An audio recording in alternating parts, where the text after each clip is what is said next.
O podcast Chimarrão com Espiritismo apresenta reflexões sobre o Livro dos Espíritos de Allan Kardec, com comentários do Espírito Miramês e do Núcleo de Estudos Espíritas Vinha de Luz, de Praia Grande, Santa Catarina.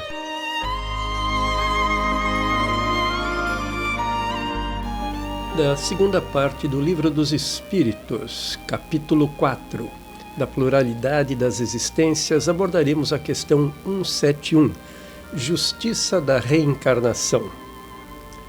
Em que se funda o dogma da reencarnação? Resposta dos Espíritos: na justiça de Deus e na revelação, pois incessantemente repetimos: o bom Pai deixa sempre aberta a seus filhos uma porta para o arrependimento. Não te diz a razão que seria injusto privar para sempre da felicidade eterna todos aqueles de quem não dependeu o melhorarem-se? Não são filhos de Deus todos os homens?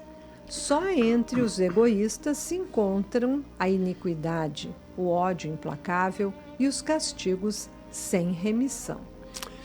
Pois veja que interessante, Regina, notarmos que a nossa mesquinha condição humana ainda se sente aviltada diante de pessoas que recorrentemente caminham pelos erros, que não se corrigem, que não tentam melhorar-se. Nós tendemos ainda a censurar, a criticar, a não perdoar, esquecendo-nos que o Pai tudo perdoa, a todos dá novas chances, porque Ele, o Pai, é perfeito e nós não. Nós ainda caminhamos na direção da perfeição. Portanto, continuamos tão doentes como os que apontamos como doentes. Nesse sentido, Paulo, parece óbvio que entre nós e os outros exista tão somente uma diferença de gradação das culpas, das imperfeições. Eu diria graus evolutivos. Todos estamos a caminho, porque todos estamos ainda doentes, em maior ou em menor grau de comprometimento. Todos, enfim, temos direito à felicidade, decorrente de nossos esforços e de autocorreções. Jesus disse na oração dominical: perdoai as nossas dívidas, assim como perdoamos os nossos devedores. Ou ainda também nos disse: perdoar 70 vezes 7. Muito bem, passemos uma nota de Allan Kardec que nos diz: todos os espíritos tendem para a perfeição e Deus lhes faculta os meios de alcançá-la, proporcionando-lhes as provações da vida corporal. Sua justiça, porém, lhes concede realizar, em novas existências, o que não puderam fazer ou concluir numa primeira prova.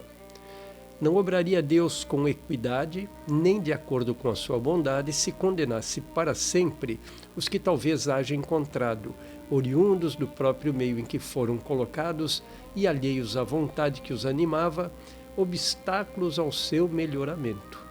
Se a sorte do homem se fixasse irrevogavelmente depois da morte, não seria uma única a balança em que Deus pesa as ações de todas as criaturas e não haveria imparcialidade no tratamento que a todas dispensa. Paulo, gostaria de pegar essa frase do Kardec que ele diz: sua justiça, porém, lhes concede realizar em novas existências o que não puderam fazer ou concluir numa primeira prova. Essa justiça é a justiça de Deus, né? E aqui a gente pode remeter à parábola do filho pródigo, quando o pai, tendo dado a seu filho o direito de escolher, o recebe de volta ao lar, feliz e de braços abertos, dando a ele então uma segunda chance, para que corrija as suas ações, já que arrependido ele está pelos erros cometidos. Pois é, na parábola o pai dá essa recepção a um filho, só que Deus dá essa recepção a todos os filhos, né? A toda a humanidade. E eu pego mais uma frase aí do Kardec, do que foi comentado, quando ele diz que não seria uma única a balança em que Deus pesa as ações de todas as criaturas. Ele ali está querendo dizer, Regina, da reação do outro filho, aquele que ficou, aquele que se submeteu ao trabalho, que suou a camisa e que se manteve ao lado do pai ajudando-o. Pois é, Paulo. Para esse filho, o pai ter dado ao irmão que retorna o mesmo tratamento dispensado a ele que ficou, configurou-se como uma injustiça. Ele esperava que o pai lhe desse um castigo severo, o que acabou não acontecendo. Pois é, Regina, na verdade o castigo já havia acontecido, né? O filho que voltou aprendeu a lição pela dor. Não precisava mais ser castigado. E eu volto a repetir o que disse há pouco. Nós tendemos a censurar, a criticar, a não perdoar aqueles que erram. E nos esquecemos que o Pai tudo perdoa. A todos os seus filhos ele dá novas chances porque ele é perfeito e nós não. Pois é, voltemos então, Paulo, agora à nota de Allan Kardec. A doutrina da reencarnação, isto é, a que consiste em admitir para o espírito muitas existências sucessivas, é a única que corresponde à ideia que formamos da justiça de Deus para com os homens que se acham em condição moral inferior. A única que pode explicar o futuro e firmar as nossas esperanças, pois que nos oferece os meios de resgatarmos os nossos erros por novas provações. A razão nola indica e os espíritos a ensinam. O homem que tem consciência de sua inferioridade aure consoladora esperança na doutrina da reencarnação. Se crê na justiça de Deus, não pode contar que venha a achar-se para sempre em pé de igualdade com os que mais fizeram do que ele. Sustém-no, porém, e lhe reanima a coragem a ideia de que aquela inferioridade não o deserda eternamente do supremo bem e que, mediante novos esforços, dado-lhe será conquistá-lo. Quem é que, ao cabo de sua carreira, não deplora haver tão tarde ganho uma experiência de que já não mais pode tirar proveito? Entretanto, essa experiência tardia não fica perdida. O espírito a utilizará em nova existência. Pois bem, vejamos, Regina, como frequentemente durante as várias fases de nossas vidas e diante de tantas experiências mal sucedidas, esse chavão não vem bater em nosso rosto. Ah, se eu tivesse esse entendimento quando era mais jovem. É mesmo, Paulo. É bem interessante analisarmos esse nosso comportamento, aparentemente entristecido e desanimador. O fato de termos errado não deve nos paralisar. Muito pelo contrário, sabemos bem, deve ser um marco para que nos alertemos acerca de nossos erros e sobre esses nossos erros construamos os acertos. Isso mesmo, Regina. Isso me faz lembrar de chavões bem nossos conhecidos, né? Como levantar, sacudir a poeira e dar a volta por cima, ou ainda fazer do limão uma limonada. É isso aí, Paulo. Bingo para você. Ou seja, aquele tombo, ou como bem salienta Kardec, aquela inferioridade não nos deserda eternamente do supremo bem, e mediante novos esforços nos será dado conquistar melhores resultados. Muito bem, vamos em frente então, Regina. Nós estamos cansados, quase sem esperanças diante de tanto sofrimento, pobreza, miséria e escândalos de toda sorte. Estamos como o filho pródigo no momento de arrependimento, no momento de reconhecimento, de reflexão, desejando voltar para o abrigo, para a segurança do lar, que nada mais é do que a alegria e o estado benfazejo de estar abrigado no amor celestial. Pois é, e voltar para a casa do Pai é ouvirmos as suas palavras, darmos atenção a elas e nos entregarmos aos desígnios divinos, no sentido de cumprirmos essas palavras diariamente no exercício de nossas atividades terrenas. Aqui relembro as palavras de Jesus: ninguém poderá ver o reino de Deus se não nascer de novo. Te ouvindo aí falar agora nesse trecho, a gente vê que o arrependimento e a volta ao lar, ou seja, voltar-nos ao Pai, às suas boas lições, é também um exercício de humildade, né? Colocar em prática a nossa humildade, coisa muito pouco usual, né? Na caminhada da humanidade.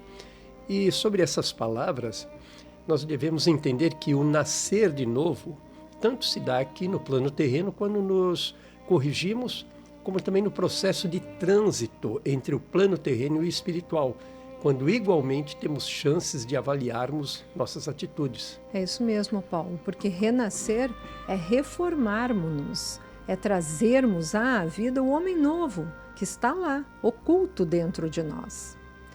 E comecemos agora com os comentários do Espírito Miramês. Diz ele: a reencarnação é lei universal vigente em todos os mundos habitados e, como tal, é imutável.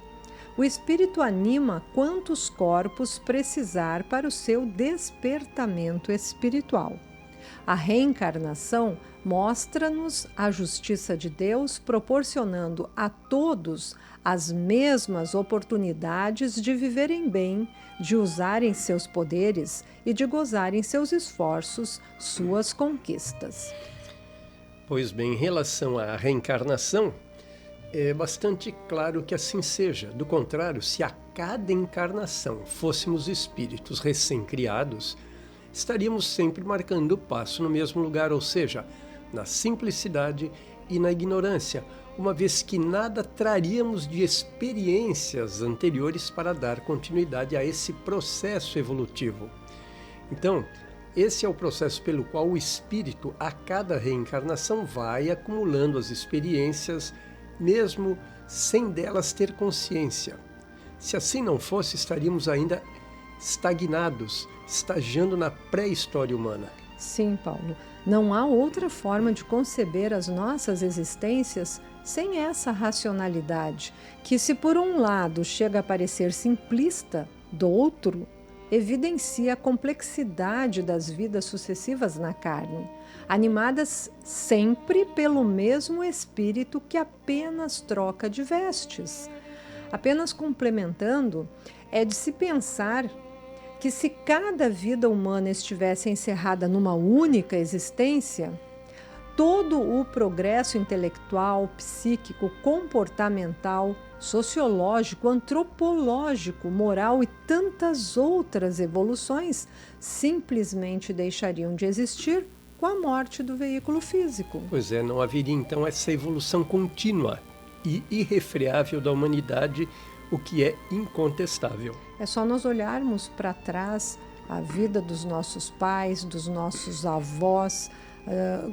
Quando a gente vê esses filmes de outras décadas, a gente vê o que já progrediu, o que já evoluiu. A própria tecnologia, a gente nota a evolução dessa tecnologia. Sim, exatamente isso, Regina. Voltando ao ponto, né? Você imagina que o espírito, digamos que o espírito humano, ele vai crescer da ignorância e da simplicidade absoluta do 0 até 100, por exemplo. Vamos fazer esta régua, de 0 a 100. Se na primeira encarnação ele vive de 0 e evolui até 10 e morre aqui na vida carnal, e acabou aí, se não houver, o que acontece? Na próxima vez, um outro espírito recém-criado vem para cá também a 0 e anda 8, ou anda 12, ou anda 15 e morre. É cessada a vida carnal. Parou aí. Vem um outro espírito novo, também recém-criado, simplista, simples, ignorante, e evolui até 10, 11, 12 e deixa o processo evolutivo. Ou seja, estaríamos sempre e sempre e sempre no mesmo ponto. A humanidade, a espiritualidade estaria encalhada. Mas o que ocorre é justamente que ele vem na primeira etapa, anda até 5, volta para o mundo espiritual, reencarna. Quando ele reencarna, ele não tem a consciência de que já tem 5 de evolução. Parece que ele evolui do 0, mas não. Nesta segunda, ele já vai passar de 10 para 15 ou 20, e assim sucessivamente, acumulando experiências que a gente não tem consciência, das quais a gente não tem consciência, mas que estão lá.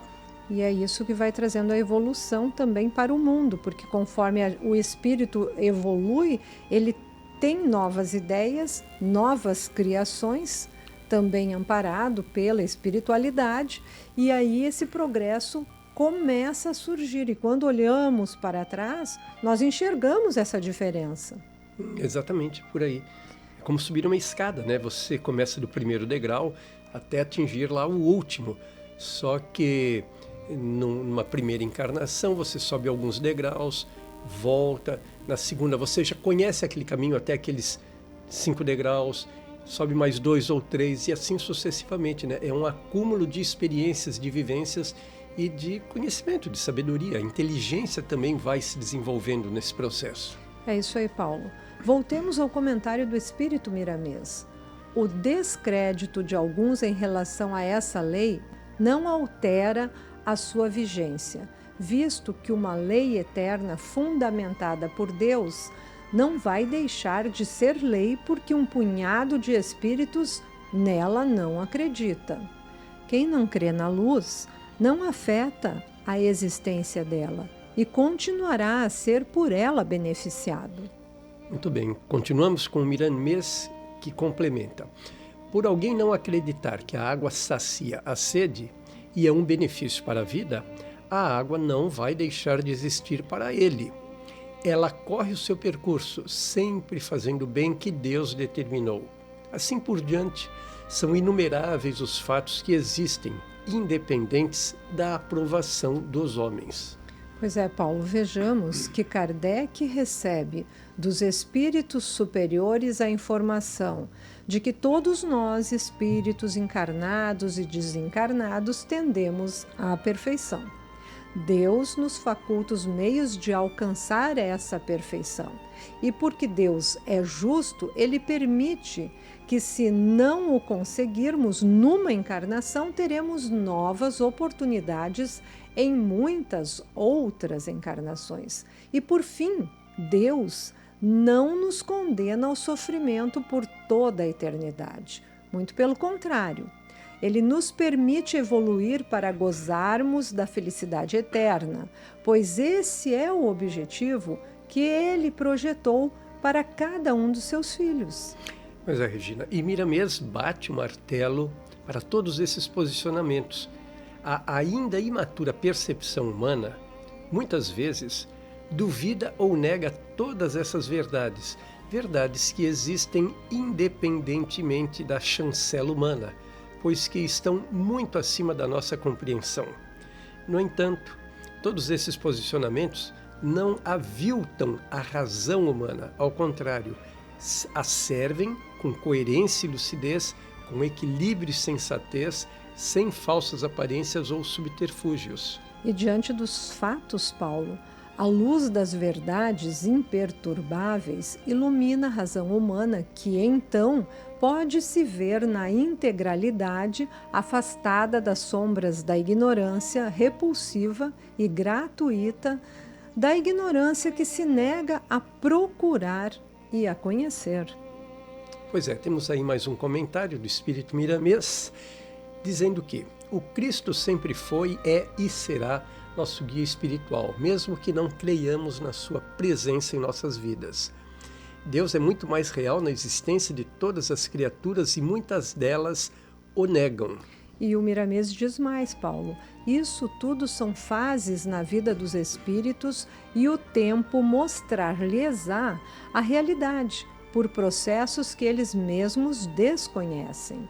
A reencarnação sempre existiu, desde o princípio da criação dos mundos, como veredas que se abrem para o despertamento dos espíritos, e se perguntarmos o porquê da reencarnação, temos muito o que ouvir.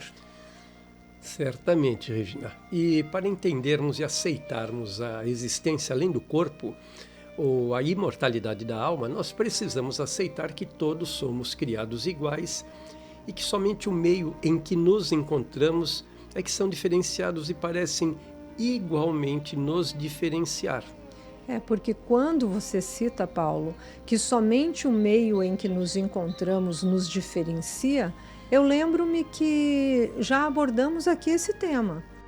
Tanto quando encarnados ou desencarnados, embora tenhamos sido criados iguais, nos diferenciamos pelo grau evolutivo individual. Uns se comprazem no mal e nele permanecem por milênios. Outros vão reformulando as suas escolhas através do livre-arbítrio e evoluem, adquirindo conquistas e passando de fase, digamos assim. Sobre evolução espiritual, sugerimos aos ouvintes interessados acessarem a playlist deste programa em nosso canal no YouTube, onde são abordadas as questões do número 100 a 112 de O Livro dos Espíritos. Lá temos bastante informação já estudadas sobre esse tema. Muito material já mastigado. Sobre a evolução do espírito. Isso daí. Vamos fazer mais um comentário aqui do Espírito Miramês. Vamos trazer mais um comentário onde ele diz: o próprio silêncio nos faz meditar sobre o assunto, e as vidas sucessivas, pelas quais todos devem passar, e já passaram por muitas, conscientizarão o homem da realidade, fazendo no silêncio da vida lembranças correspondentes e raciocínios claros sobre a necessidade das vidas múltiplas. Convém meditar nesse assunto transcendental, estudar e conversar sobre ele com pessoas abalizadas no assunto e dele deduzir o que a nossa evolução comportar. Pois é, Paulo. Paulo e também aos amigos ouvintes deste programa. Enquanto passearmos pela vida, nos ocupando unicamente de nossa existência material, sem meditarmos profundamente, como nos diz aqui o Espírito Miramês, nas questões de nossa existência, enquanto não nos conscientizarmos de que somos seres espirituais, não sairemos da fase da infância espiritual. Então, exatamente. Bem lembrado, Regina, pois que para evoluirmos necessitamos deste despertar transcendental, além da vida material, né? Do contrário, ficaremos marcando passo aqui, na vida material, na vida do corpo, e entendendo isto como começo, meio e fim. E depois, quando desencarnarmos, chegaremos no plano espiritual e olharemos e pensaremos o quê? Novamente, eu não entendi. Exatamente. Eu não entendi que sou um espírito imortal. Exatamente. Voltemos ao comentário do Espírito Miramês. Não deves negar nada que não conheças bastante, para não caíres no ridículo da inexperiência. Não percas tempo discutindo outra filosofia que não seja a tua. Examina e tira dela o que achares mais conveniente para o teu bem-estar. A pessoa que se acostuma a negar o que não conhece, empobrece seus próprios valores e passa mesmo em vida a viver morto.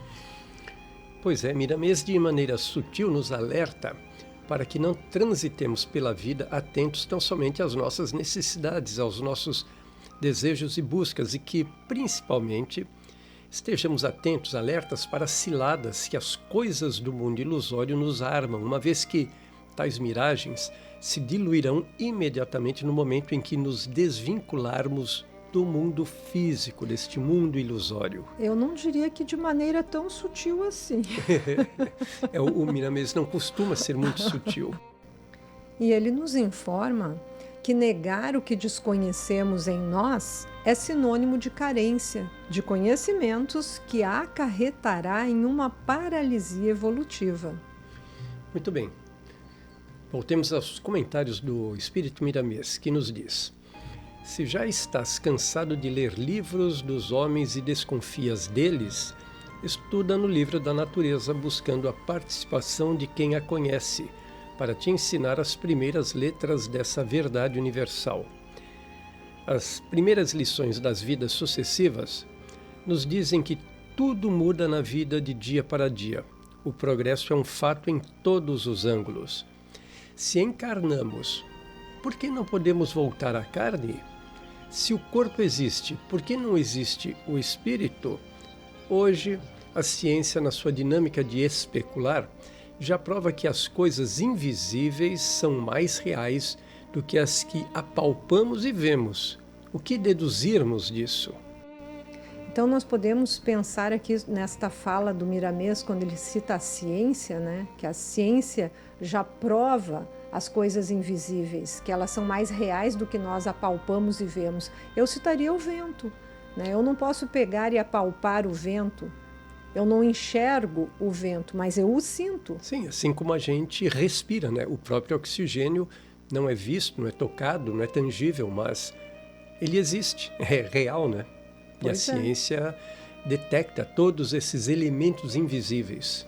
E eu gostaria, Paulo, se você me permitir, e os nossos ouvintes, de encerrar os nossos comentários sobre essa fala também de Miramês com as palavras da benfeitora Joana de Ângeles no livro Luz nas Trevas, uma psicografia de Divaldo Pereira Franco, onde Joana nos diz: o que mais necessitamos de maneira urgente, visando ao nosso bem, é dedicarmos-nos à compreensão e vivência do amor em todas as suas inumeráveis manifestações, a fim de que nossa consciência alcance tranquilidade em todos os aspectos da vida.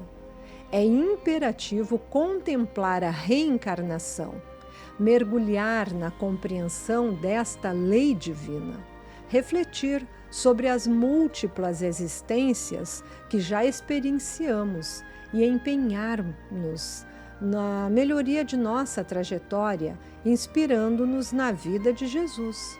Dessa forma, permitimos que o Cristo desperte em nossos corações, guiando-nos pelo caminho celestial da consciência. Tudo volve às suas nascentes.